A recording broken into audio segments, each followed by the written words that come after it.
नमस्कार, मी राजेंद्र तिडके आणि आपण पाहत आहात युवा दर्पण लाईव्ह। सुरुवातीला पाहूया आता आजच्या ठळक घडामोडी। अखेर महानगरपालिका निवडणुकांचा बिगुल वाजला। मुंबईसह 29 महापालिकांसाठी 15 जानेवारीला मतदान तर 16ला निकाल। पुण्यात सोबळावर लढणार भाजपचा राष्ट्रवादी काँग्रेसशी सामना। मनपा निवडणूक जाहीर होतात देवेंद्र फडणवीसांनी स्पष्ट सांगितले।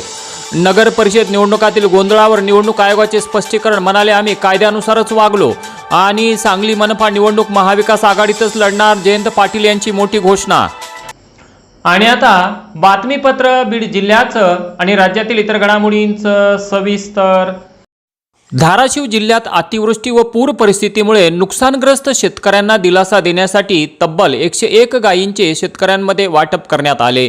हा उपक्रम उपमुख्यमंत्री एकनाथ शिंदे यांच्या मार्गदर्शनाखाली राबवण्यात आला। राज्याचे परिवहन मंत्री तथा धाराशिव जिल्ह्याचे पालकमंत्री प्रताप सरनाईक यांच्या माध्यमातून पूरग्रस्त शेतकऱ्यांना हे गायीचे वाटप करण्यात आले।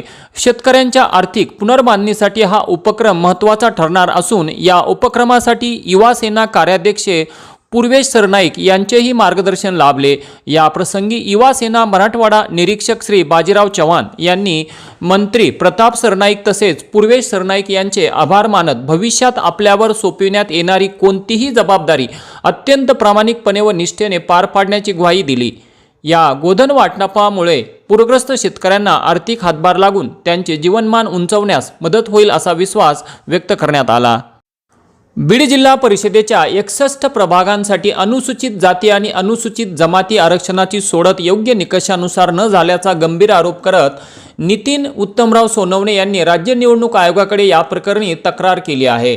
आरक्षणाची टक्केवारी लक्षात घेता सर्व तालुक्यांमध्ये समान वाटप न झाल्याने अनुसूचित वर्गावर अन्याय झाल्याचे म्हटले असून 8 दिवसात बदल न झाल्यास औरंगाबाद खंडपीठात याचिका दाखल करण्याचा इशाराही दिला आहे।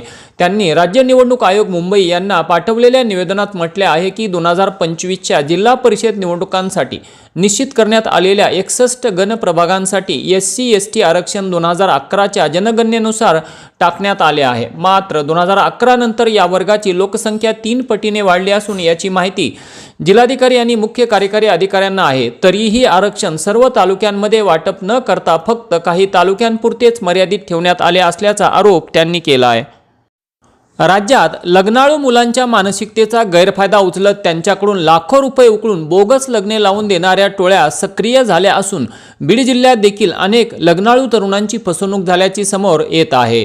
असेच लग्नाचे आमिष दाखवून एका 39 वर्षीय तरुणाला तब्बल 10 लाख रुपयांना गंडा घातल्याची धक्कादायक घटना बीड शहरात उघडकीस आली आहे। अभय अरुणराव खोडसकर वय 39 वर्ष राहणार सारडा संकुल बीड यांनी दिलेल्या तक्रारीत म्हटले आहे की लग्न जमत नसल्यामुळे ते मानसिक तणावात असल्याचा फायदा घेत रामकृष्ण उपाध्ये, रजनी उपाध्ये, उदय उपाध्ये, पल्लवी उपाध्ये आणि बुलढाणा जिल्ह्यातील उंद्री येथील प्रकाश व संगीता मैदाने यांनी अभय यांना त्यांच्या गावातील मुलगी कोमल हिच्याशी लग्न जुळवून देण्याचे आमिष दाखवले। त्या बदल्यात आरोपींनी एकूण 15 लाख रुपये घेण्याचे ठरवले। यापैकी लग्नापूर्वी आणि लग्नानंतर फिर्यादीकडून एकूण 10 लाख रुपये घेण्यात आले। त्यामुळे दिनांक 5 जुलै 2022 रोजी बीड येथे हे लग्न संपन्न झाले।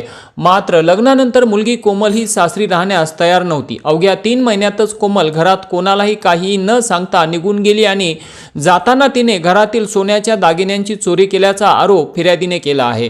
या घटनेची पोलीस ठाण्यात मिसिंगची नोंद करण्यात आली होती। मात्र या प्रकरणातील आरोपी असलेल्या तिच्या नातेवाईकांनी यानंतर उर्वरित 5 लाख रुपयांसाठी अभय यांना धमक्या देण्यास सुरुवात केली। कोमल ही तिच्या माहेरी परतल्यावरही ती पतीसोबत जाण्यास तयार नव्हती। उलट तिने फिर्यादी यांच्याविरुद्ध महिला केंद्रात खोटी तक्रार दाखल केली। या संपूर्ण फसवणूक, धमकी आणि अपहार प्रकरणी वधू कोमलसह 7 जणांविरुद्ध बीड शहर पोलीस ठाण्यात गुन्हा दाखल करण्यात आला असून या प्रकरणाचा पुढील तपास बीड शहर पोलीस हे करत आहेत। बीड तालुक्यातील पाली येथील 65 वर्षीय शेतकरी शेख करीम शेख नजीर हे शेतात काम करत असताना त्यांच्यावर अचानक एका रानडुकराने हल्ला केल्याने ते गंभीर जखमी झाले असून त्यांना उपचारासाठी बीड जिल्हा रुग्णालयात दाखल करण्यात आले आहे।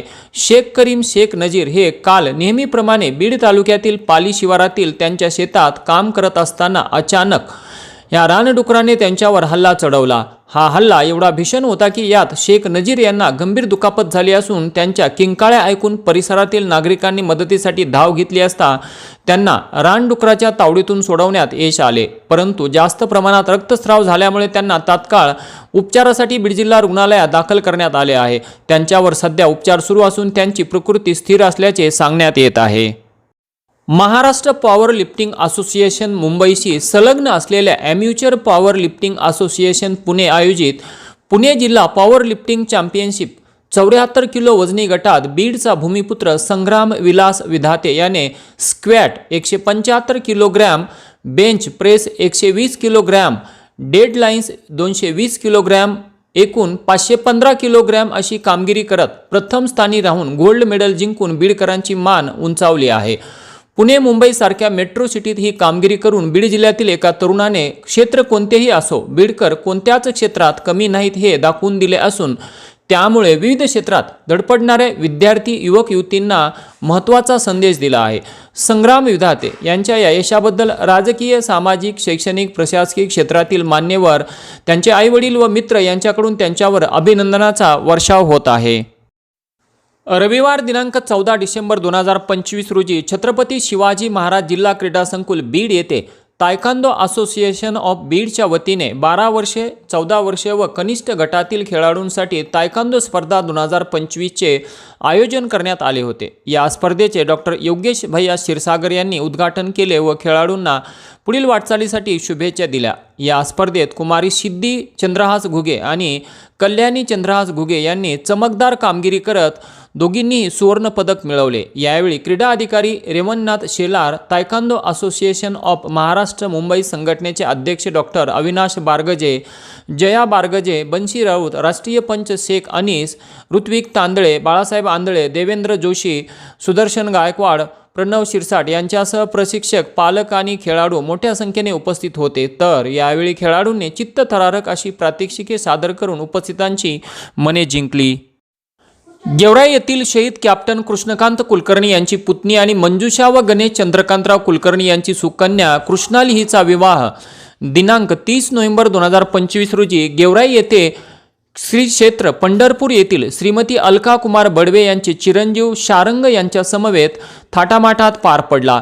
गणेश कुलकर्णी यांनी विवाहाच्या पत्रिकेमध्ये कृपया कोणीही आहेर आणू नये, या उपरही कोणाची इच्छा असल्यास मंडपात वाटप केलेल्या QR कोडवर वाटेल तेवढी रक्कम टाकून दिल्यास भारतीय सैनिकांच्या कुटुंबियांच्या मदतीसाठी ती रक्कम पाठवण्यात येईल असे आवाहन केले होते।